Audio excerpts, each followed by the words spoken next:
안녕하세요. 결혼한 지 10년째 이혼하게 된 40대 주부입니다. 다들 코로나 때문에 고생이 많으실 텐데요. 저도 그놈의 코로나 때문에 이혼을 결심하게 되었습니다. 하지만 이혼한 전 남편이 그리워져서 이렇게 사연글을 보내게 되었습니다. 이혼해놓고 무슨 말을 하나 싶으실 겁니다. 제가 남편을 불쌍하게 여기고 딱하게 여기는 이유를 말씀드리려면 저희 부부가 이제 막 아이를 가졌을 때부터 아셔야 됩니다. 신혼여행을 갔을 때 아이를 가지게 되었는데 남편이 다짜고짜 시어머니와 같이 살자는 거 있죠. 친정엄마랑 같이 사는 거 반대할 땐 언제고 막무가내로 어머님을 데리고 와서 어이가 없었습니다. 저희 남편이 장남도 아니고 큰형이 있는데도 자기가 굳이 모시겠다고 하더라고요. 하지만 어머님이 낙상사고로 잘 걷지 못하는 모습을 보니 어쩌질 못했습니다. 시어머니 성격도 보통이 아니라서 면전에서 대놓고 같이 살기 어려울 것 같다고 말도 못했죠. 시어머니와 8년을 같이 살면서 돌아가실 때까지 어려워했지만 그때는 나이가 어려서 어머님께 대들지도 못했었거든요.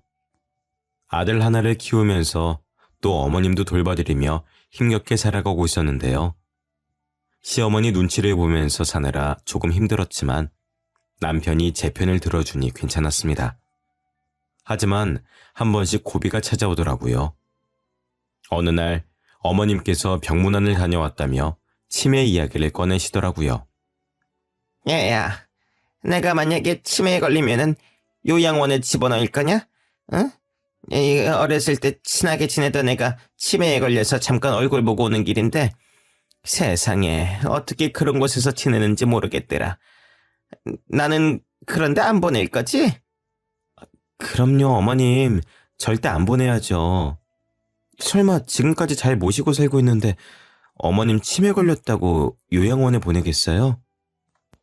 치매 노인이라니. 벽에 똥칠할 때까지 산다는 말이 있을 정도로 극악의 난이도가 아닌가요? 차라리 갓난아기 2명을 동시에 키우면 키웠지 치매 노인과는 못 살았습니다. 하지만 이 말은 속으로만 생각하고 차마 입 밖으로 이야기하지 못했죠. 남편도 옆에서 제 말을 듣고 놀란 눈치더라고요. 제 속도 모르고 정말 그럴 거냐고 따지길래 나중에 이야기하자고 속닥거렸습니다. 그리고 안방으로 가서 남편에게 미리 말해두었죠. 당신 어머님 앞에서 그런 것 좀 묻지 마. 어머님 앞에서 직접 모시겠다고 하지. 그러면은 시설에 보내겠다고 하겠어? 지금은 멀쩡하시니까 모실 수 있겠지만 어머니 치매 걸리면은 나 못 모셔. 당신 장남도 아닌데 괜히 어머님 모시겠다고 나서서 지금 이러는 거 아니야. 그러니까 어머님 아프시면 괜히 모시겠다고 하지 말고 요양원이든 병원이든 아무데나 입원시켜. 세상에 어떻게 그래. 지금 우리 형이 형편이 안 좋아서 이러는 건데 우리가 모실 수 있을 때까지 모셔야지. 그럼 우리 엄마는? 우리 엄마도 안 아픈 데가 없는데 혼자 지내고 계셔. 내가 외동딸이라 모실 사람도 없다고. 근데 당신이 결혼하자마자 데려와서 이러는 거 아니야. 신혼 때 시어머니 모시는 거 협의도 안 해놓고 끝까지 이럴 거야? 장모님이랑 우리 엄마는 다르지. 우리 엄마가 더 심각하니까 이러는 거 아니야. 우리 엄마 앞에서는 효녀인 척 가증스럽게 연기해놓고 이러기야? 나 참 어이가 없어서. 남편이 버럭 소리를 질러놓고 나가버리길래 속에서 열불이 났죠. 자기 엄마만 엄마인가요? 우리 엄마가 치매에 걸리면 어떻게 해야 하나 고민될 정도인데 어떻게 피도 안 섞인 노인네 똥기저귀를 갈아주면서 살겠습니까? 남편은 친정엄마 똥기저귀를 갈아줄 수 있을까 하는 마음이 들어서 짜증이 났죠. 이러다 남편과 싸울 것 같아서 안방에 계속 남아 있었는데 어머님께서 문을 벌컥 열고 들어오셨습니다. 내 아들한테 다 들었다. 네가 치매 걸려도 절대 못 모시고 산다고 했다며? 시설에 보내버리라는 말을 어떻게 그렇게 쉽게 하니? 내 앞에서는 친정엄마 같다. 딸처럼 생각해달라. 별소리를 다 하더만. 네? 갑자기 들어오셔서 무슨 말씀하시는 거예요? 진짜로 저희 남편이 다 말했다고요? 너 모르는 척 시침이 떼지 마라. 속으로 음흉한 생각하고 있었으면서 감히 나를 속여? 여보, 이리 들어와봐. 어머님한테 도대체 무슨 말을 한 거야? 우리 아들은 왜 부르니? 나한테 탈탈 털릴 것 같아서 부르는 게야? 그러니까 뒤에서 음흉한 짓을 하지를 말든가. 어머님, 음흉한 짓이라뇨. 제발 제 입장도 좀 생각해 주세요. 저희 엄마도 지금 몸이 안 좋으세요. 결혼할 때 친정이랑 합가하는 거 반대하셔놓고 지금 뭐라고 하시는 거예요? 어머님만 소중하세요? 저희 엄마 모시고 저도 같이 살고 싶다고요. 그래, 네 말대로 내가 시설에 들어가마. 나 치매니까 들어가겠다고. 가증스러운 년, 얼마나 내가 보기 싫었을까. 너 같은 년이랑 같이 사니까 내가 저주받은 거 아니야. 멀쩡하던 내가 다 치매에 걸리는 거 보니까 네가 나 볼 때마다 속으로 별의별 주문을 다 외우고 저주를 퍼부었나 보다. 네? 지금 그게 무슨 말씀이세요? 어머님이 치매에 걸리셨다고요? 그래, 내가 시설에 보낼 치매 노인이 나다. 왜? 못 믿겠어? 얘다, 이거 봐라. 내 치매 진단서다. 어머님이 던진 진단서를 살펴보니 정말로 치매가 맞았습니다. 병문안을 간다고 나선 게 요즘 따라 깜빡깜빡하는 게 이상해 치매 검사를 받으러 간 거라고 하시더라고요. 그런데 정말로 치매 초기 진단을 받고 충격을 받으셨다고 합니다.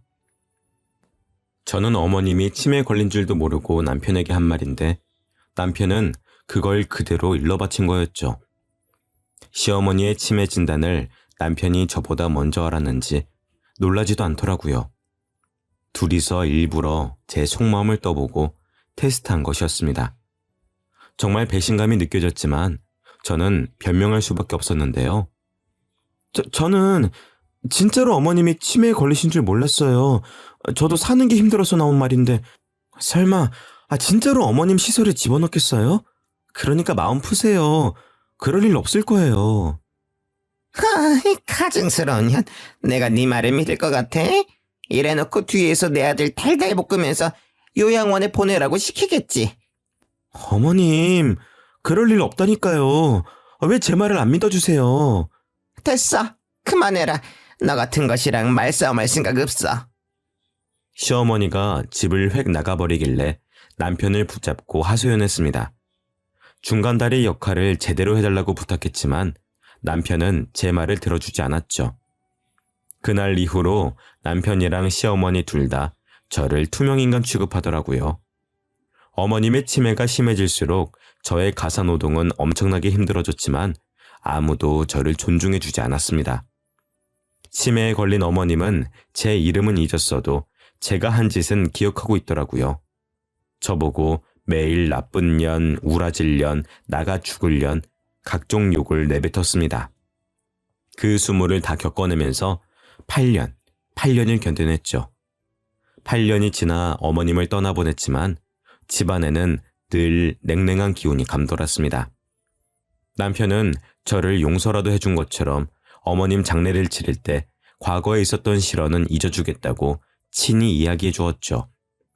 남편이 계속해서 비아냥거리길래 저는 그냥 잠자코 앉아서 이 시간이 지나가기를 바랬는데요.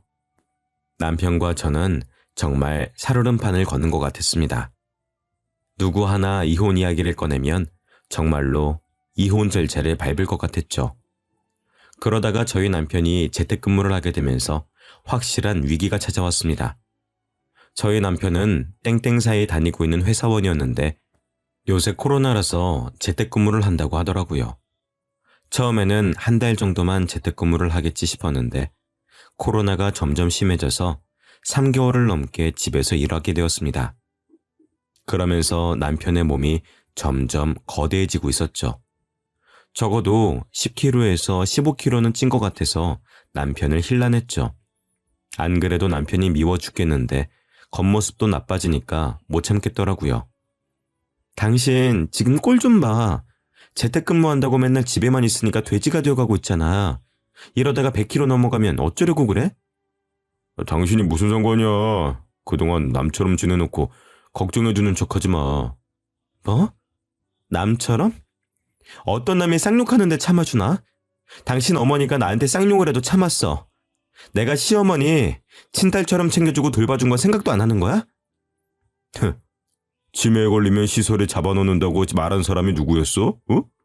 진짜로 시설에 집어넣으면 나랑 이혼할까봐, 그래서 억지로 돌봐드린 거잖아.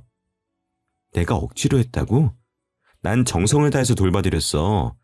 그럼 당신은 뭘 했는데? 어머님 돌아가시고 친정엄마랑 같이 살자고 했을 때도 당신은 안 된다고 했잖아. 나 그것도 이해하고 참아줬어. 근데 나한테 어떻게 이래? 그럼 그때 이혼하자고 하지 그랬어? 응? 그때는 사지 멀쩡하고 돈도 잘 벌어오니까 참은 거 아니야. 코로나 때문에 벌어오는 돈도 적어지고 뚱뚱해지니까 이혼하고 싶어졌어? 당신 말이 너무 심한 거 아니야? 내가 그런 사람으로 보여? 그리고 왜 이혼까지 들먹이는데? 당신은 이혼이 그렇게 쉬워? 우리 광희가 들으면 어쩌려고 그래? 광희 이제 10살이야. 당신이 하는 말 다 알아들을 수 있다고. 제가 눈물을 터뜨리면서 소리치니까 남편이 집을 나가버리더라고요. 3-4시간이 지나도 남편이 돌아오질 않길래 집을 나간 줄 알았습니다. 제가 전화를 해보니까 헬스장이라고 집에 가서 이야기하자고 했죠. 진짜로 남편이 집에 돌아와서는 헬스장에 다니겠다고 선언했죠.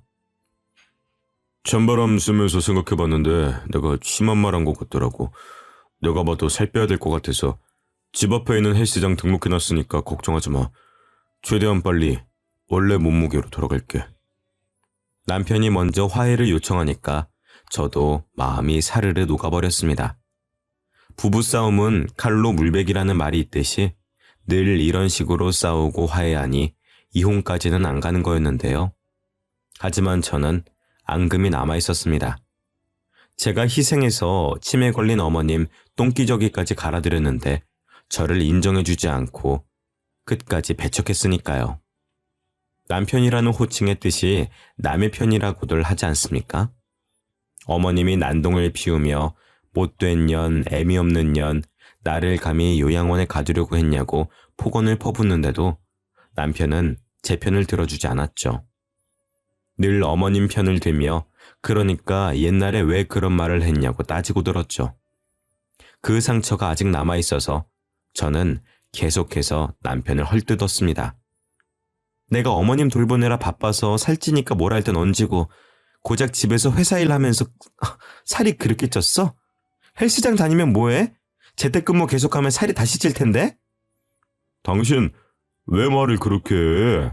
내가 좋게 생각해서 살갑게 말해본 건데 당신이 맨날 그런 식으로 말하니까 우리가 싸우는 거 아니야. 그래. 어차피 다시 찔 살 내가 빼고 본다. 빼고 나서 보자고. 남편도 제 말에 마음이 상해서 그나마 섞었던 인사말조차 나누지 않았습니다. 약속이나 무얼 사려고 잠시 나갈 때도 다녀오겠다, 다녀왔다는 말도 하지 않은 거죠. 그렇게 남편의 재택근무가 아예 끝나고 다시 회사로 복귀할 때까지 저희는 서로를 투명인간 취급했습니다. 물론 제가 먼저 남편에게 말을 걸 수도 있겠습니다만 여지껏 갖은 수모를 겪어가면서 남편과 시어머니께 무시당한 8년의 시간들 때문에 제가 먼저 말을 못 걸겠더라고요. 그 사이에 남편이 헬스장을 계속해서 다니고 있었는지 날이 갈수록 날씬해지고 있었습니다. 예전 몸무게는 물론 저와 연애했을 때처럼 근육이 생기고 있어서 가슴 설렜죠. 그래서 남편과 화해할 겸 분위기를 잡았습니다. 신혼 때처럼 오순도순 잘 지냈으면 좋겠어서 남편이 좋아하는 소고기를 구워놓고 와인도 한 잔 준비해 두었는데요. 모처럼 예쁜 원피스도 입고 퇴근하고 돌아오는 남편을 맞이했습니다. 그런데 남편이 저를 보자마자 시큰둥한 표정으로 방으로 들어가더라고요. 제가 따라 들어가니 남편이 신경질적인 목소리로 물었습니다. 당신이 웬일이야? 나 무시할 땐 언제고? 응? 기념일도 아닌데 소고기를 다 구웠어? 설마 소고기로 퉁치려고?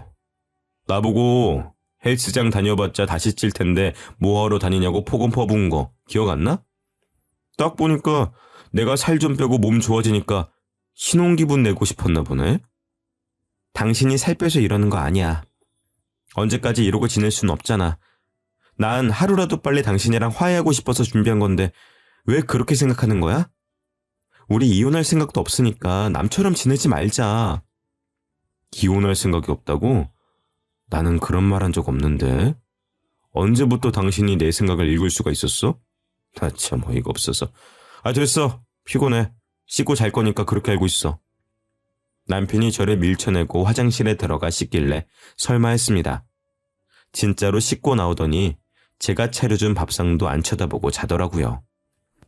코까지 골면서 자길래 정말 베개로 내려치면서 깨워버리고 싶은 마음뿐이었죠.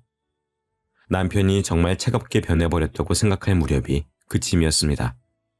다음 날이 돼서야 소고기를 구워주는 저를 보고 남편이 젓가락을 까딱거렸는데요. 눈에 소고기 기름이 튀어서 잘못 본 줄 알았습니다.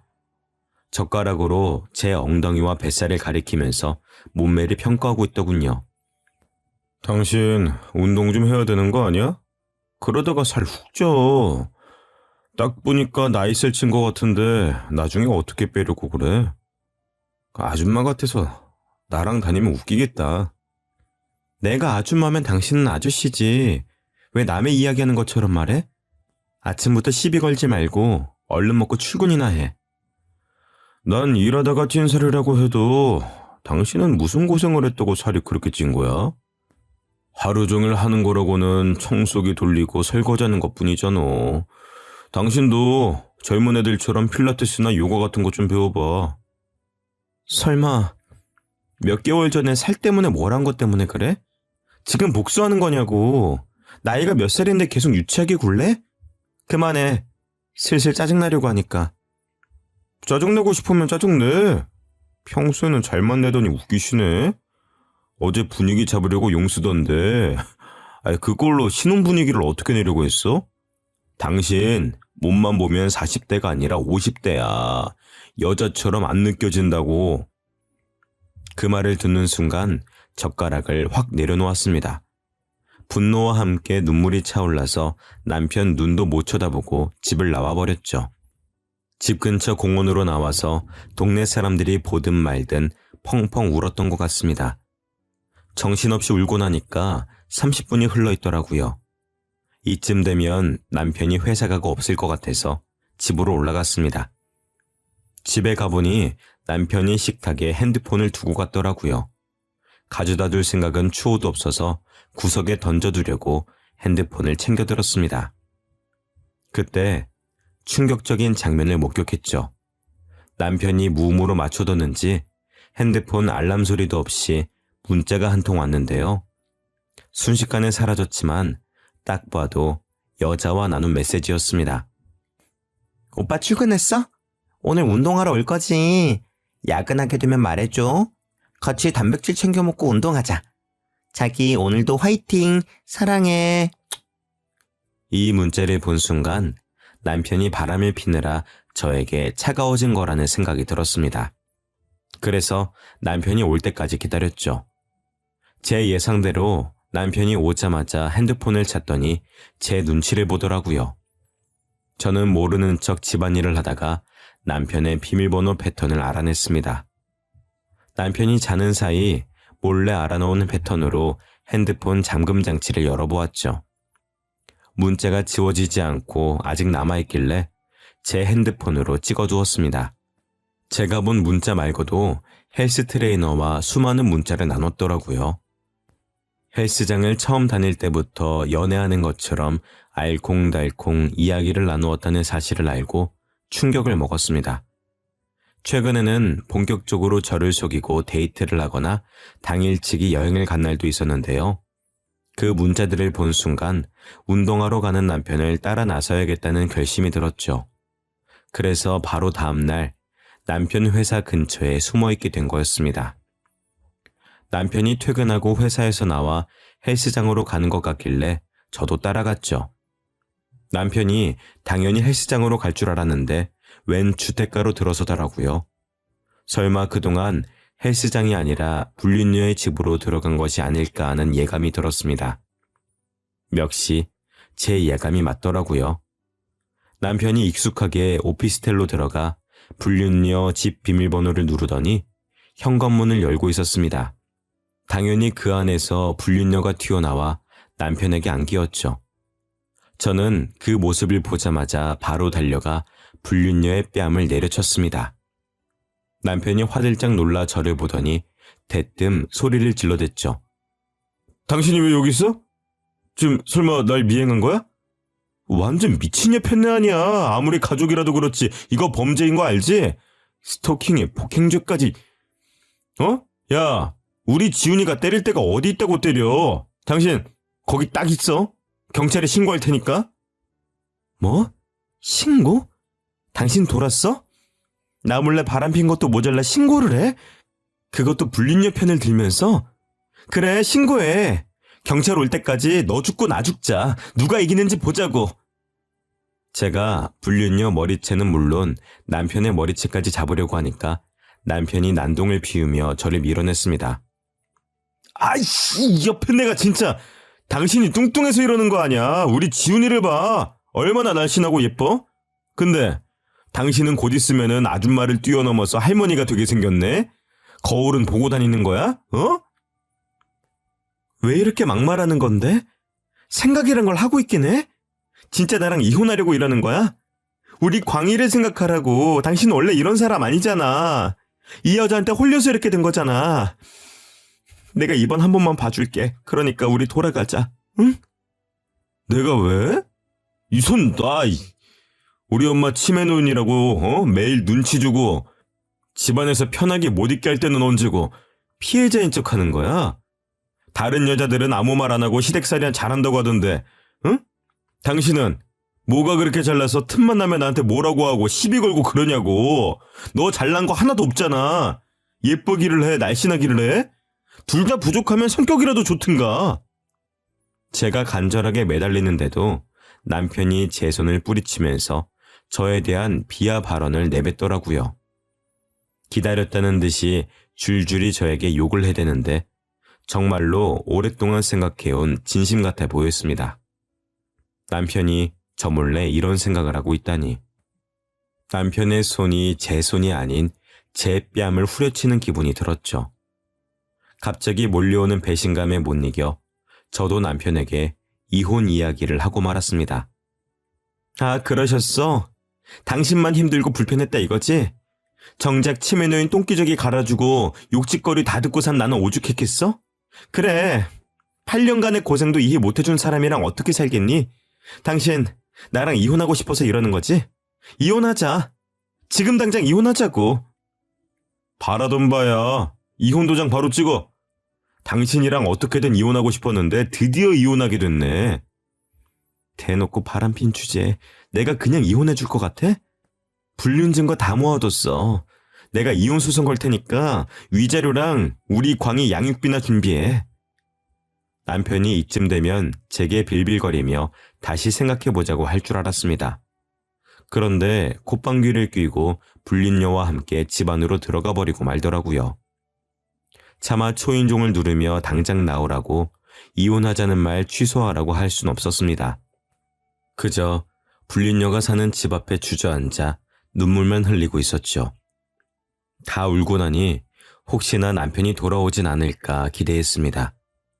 제 집으로 들어가 남편을 기다려보았지만 남편은 돌아오지 않더라고요. 실제로 이혼 소송 절차를 밟았는데 한 달 만에 만난 남편은 위자료와 양육비는 얼마든지 줄 수 있다고 호언장담했습니다.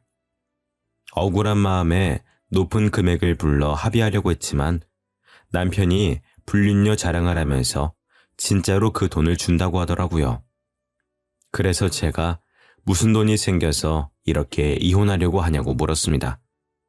무슨 돈이긴, 우리 지훈이가 그러는데 그 정도 돈은 돈도 아니라고 하더라. 껌값이래, 껌값. 지금이라도 당장 줄 수 있다던데? 당신이랑 급이 달라. 헬스 트레이너도 취미로 하고 있는 애라고. 집에서 탱자탱자 노는 당신이랑은 달라.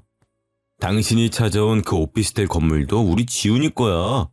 가지고 있는 건물이 한두 채가 아니라니까. 그래, 너 잘났다. 양육비랑 위자료 못 준다고 하면 바로 고소할 거니까 그렇게 알고 있어. 당신이야말로 나중에 더 달라고 빌빌거리지 마. 추억에 굴지 말라고. 남편이 이혼 후에도 저를 비웃으며 약 올릴 줄은 몰랐습니다. 뭘 믿고 이렇게 당당하나 싶었는데 불륜녀 재력을 믿고 있더라고요. 불륜녀 집안 자체가 부자로 이름난 집안이라 기세등등해진 것 같았습니다. 회사도 그만두고 불륜녀랑 결혼 준비를 하며 해외여행도 다니고 있었죠. 저는 정말 알고 싶지 않았지만 저랑 이혼 소송 중이거나 소송이 끝난 후에 광희를 보러 올 때마다 불륜녀 자랑을 그렇게 해댔습니다. 우리 지은이가 결혼식 올리기 전에 하와이로 여행 가지. 그러면서 신혼여행은 프랑스로 가자고 하는 거 있지. 돈이 너무 많으니까 가성비는 걱정할 필요도 없더라. 하고 싶은 대로 다 할 수 있어서 너무 좋아. 우리 지훈이랑 결혼하면은 청첩장 줄게. 너도 와가지고 호화 결혼식이 뭔지 좀 구경해. 축의금은 안 줘도 돼. 장인어른이 워낙 부자라서 그런 거 안 받겠대요. 광희야, 학원 갈 시간이라고? 엄마가 데려다 줄 테니까 가자. 뻔뻔하게도 불륜녀랑 결혼하면 청첩장도 준다고 하길래 못 들은 척 무시했죠. 제 아들도 남편이랑 있는 걸 불편해할 정도로 언행이 심해졌습니다. 나이를 뻘로 먹는지 생각하는 뇌가 없는 것 같았죠. 자기가 하는 말 때문에 아이가 어떻게 변해가는지 모르고 있었습니다. 저는 남편이 불륜녀에게 홀려서 머리가 어떻게 되어버린 줄 알았는데요. 다행히 남편의 불륜녀 자랑도 거기서 끝이 나고 말았습니다. 불륜녀가 운영하는 헬스장 남자 고객과 바람이 폈다는 거 있죠? 남편보다 더 잘생기고 능력 있고 나이까지 어린 남자였습니다. 그 소식을 어떻게 알게 되었냐고요? 남편이 제 발로 집까지 찾아와서 저에게 매달리기 시작했거든요. 여보, 내가 잘못했으니까 우리 다시 합치면 안 될까? 내가 이렇게 빌게. 갑자기 그게 무슨 말이야? 얼마 전까지 당신 불륜녀 자랑을 그렇게 하더만. 지훈이가 나보다 더 젊고 돈 많은 남자랑 도망갔어. PT해주는 남자 고객 같은데 내 돈 다 가져가서는 연락도 안 받아. 나한테 아버지 사업 핑계대면서 대출까지 쓰게 만들더니 나 그년 때문에 땡전 한 푼도 없어. 오히려 빚만 늘었다고. 그래서 나랑 다시 결혼해서 빚 갚아달라는 말이야? 내가 그래줄 것 같아? 그년이 그렇게 부자라며. 그 남자 질리면 돌아와서 당신 빚을 갚아주겠지. 다시 올 때까지 기다려. 그럼 되겠네. 그년이 안 올 것 같아서 이러는 거야. 그의 아버지 부자인 거 다 거짓말 같아. 꽃뱀인 것 같다고. 나 꽃뱀한테 당한 거야. 그러니까 한 번만 봐주면 안 될까? 꽃뱀한테 홀려서 와이프 버린 놈을 내가 뭐하러? 집안 망신시킬 일이 있어? 우리 광희도 당신 안 좋아하니까 당장 꺼져. 제가 이렇게 말하면서 쫓아내려고 하니까 남편이 무릎까지 꿇었습니다. 파리처럼 싹싹 빌면서 저한테 눈물로 호소하는데 경찰을 부르겠다고 소리쳤죠. 남편은 그날만 절 찾아온 것이 아니었습니다. 매일 찾아와서 문을 두드리거나 광희를 불러 문을 열게 만들길래 112에 신고해 주거침입죄로 신고한 적도 있었는데요. 진짜로 경찰들이 남편을 잡아가니까 그 뒤로 제 집을 찾아오지 않았습니다. 그렇게 이혼 후 9년이 흘렀습니다. 남편은 당연히 빈털터리가 돼서 양육비도 주지 못하는 상황이었는데요. 불륜녀한테 당한 배신감이 컸는지 결국 남편 지인들도 저에게 SOS 요청을 했습니다. 전화로 남편 사정을 들어보니까 거의 폐인이 되었다고 하더라고요. 순영씨, 우리 형님 좀 다시 만나주면 안 될까요? 순영씨랑 너무 만나고 싶어 하는데 연락할 방법이 어때요? 빚쟁이들 때문에 번호 바꿔서 여기 이 번호로 연락해달라고 하던데 미친 척하고 딱 한 번만 만나줘요. 너무 불쌍해서 그래.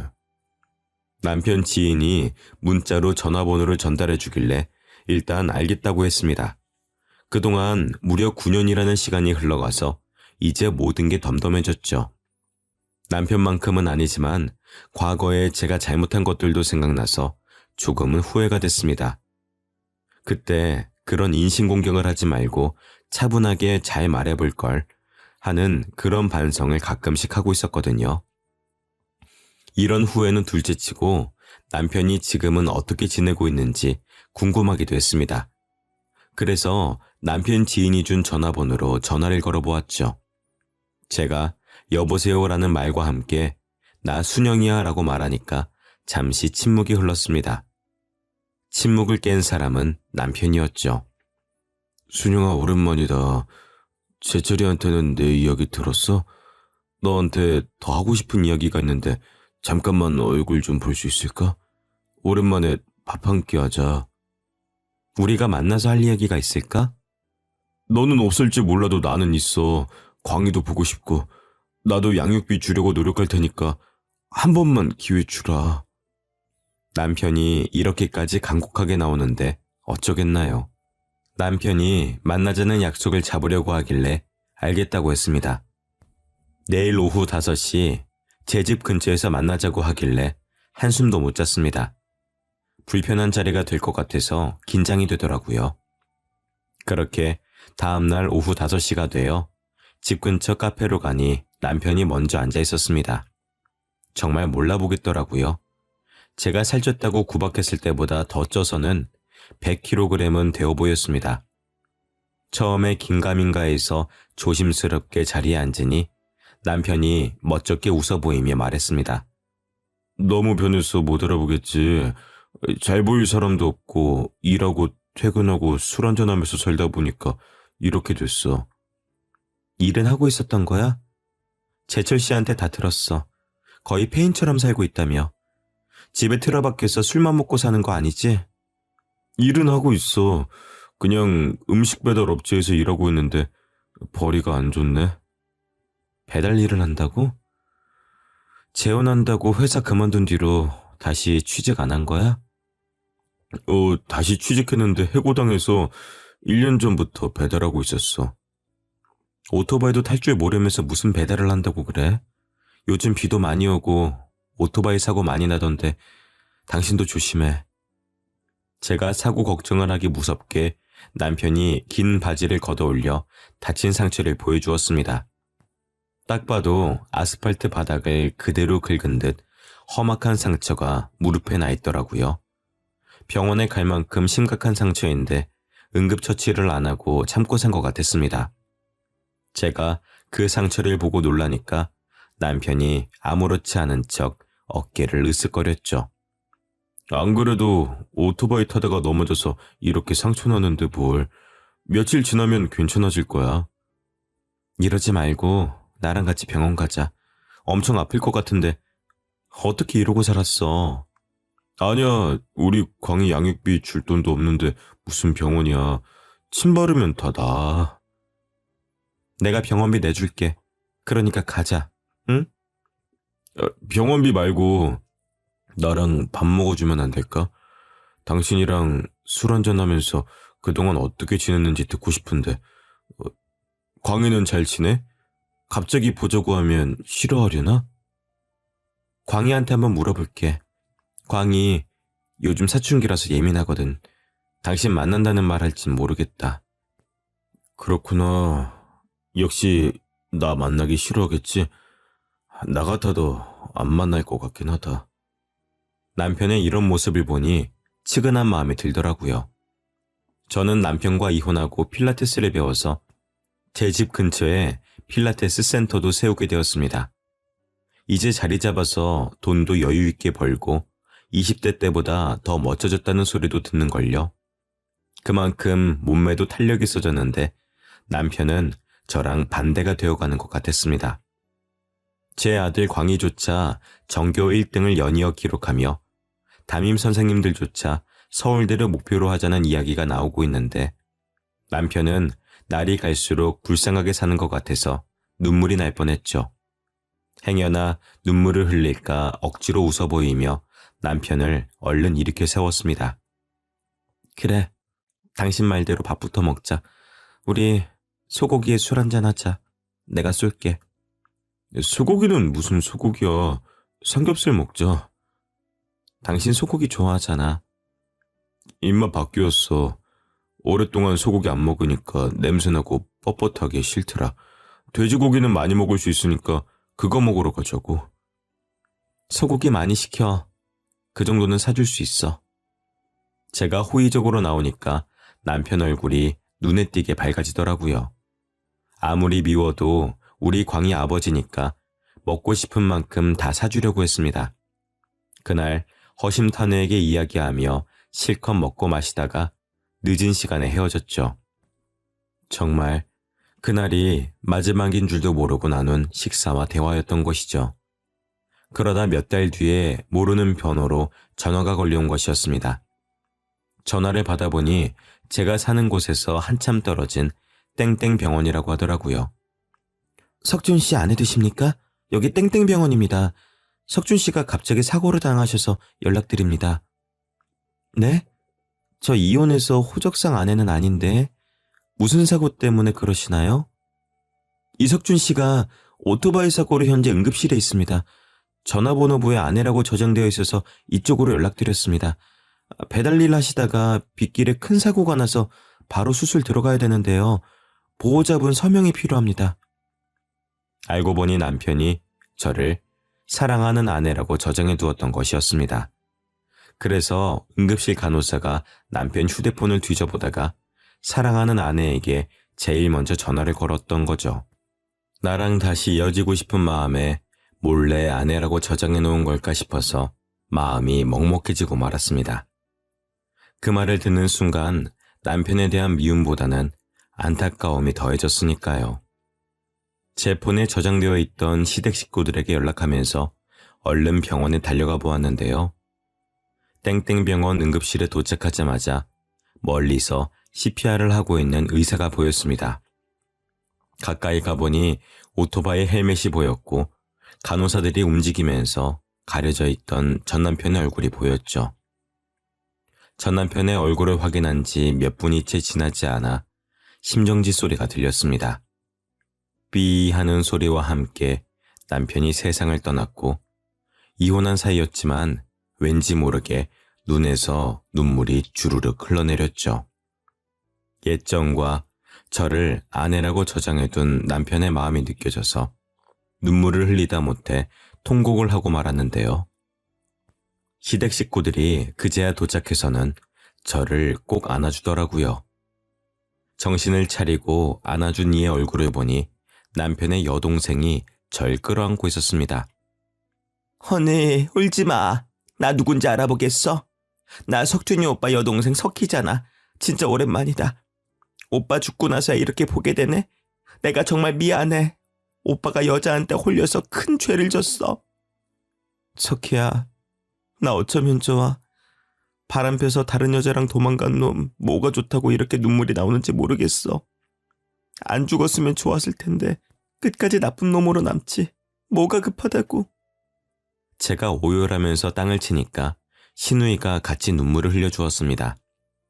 이혼해서 남이 되었지만 한때는 가족이라고 명절 때마다 만나고 서로를 챙겨주던 사이였으니까요.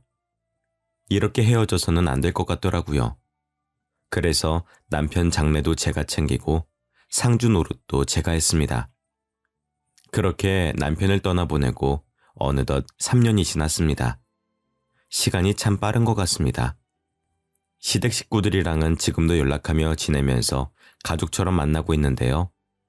제가 비혼을 결심한 뒤로 시댁이 생길 일이 없을 것 같아서 신우이와 신우이 가족들을 영원히 제 시댁 식구로 남겨두려고 합니다. 신우이와 이혼 전보다 더 가깝게 지낸 탓일까요? 요즘 따라 신우이 가족이 된 기분이 듭니다. 여자 하나 잘못 만나 모든 걸 잃어버린 것도 모자라 목숨까지 빼앗긴 제 남편을 생각하니 이제는 남편보다는 불륜녀가 더 미워지기 시작했거든요. 남편을 속인 그 불륜녀에 대한 미움과 분노가 속에서 사그라들지 않는데 이런 감정이 맞긴 할까요? 지인들한테 제 속사정을 이야기하니 불쌍하게 생각할 수는 있지만 분노라고까지는 이해하지 못하겠다고 합니다. 여러분들 생각은 어떠신가요? 궁금한 마음에 이렇게 사연글을 적어 보내봅니다.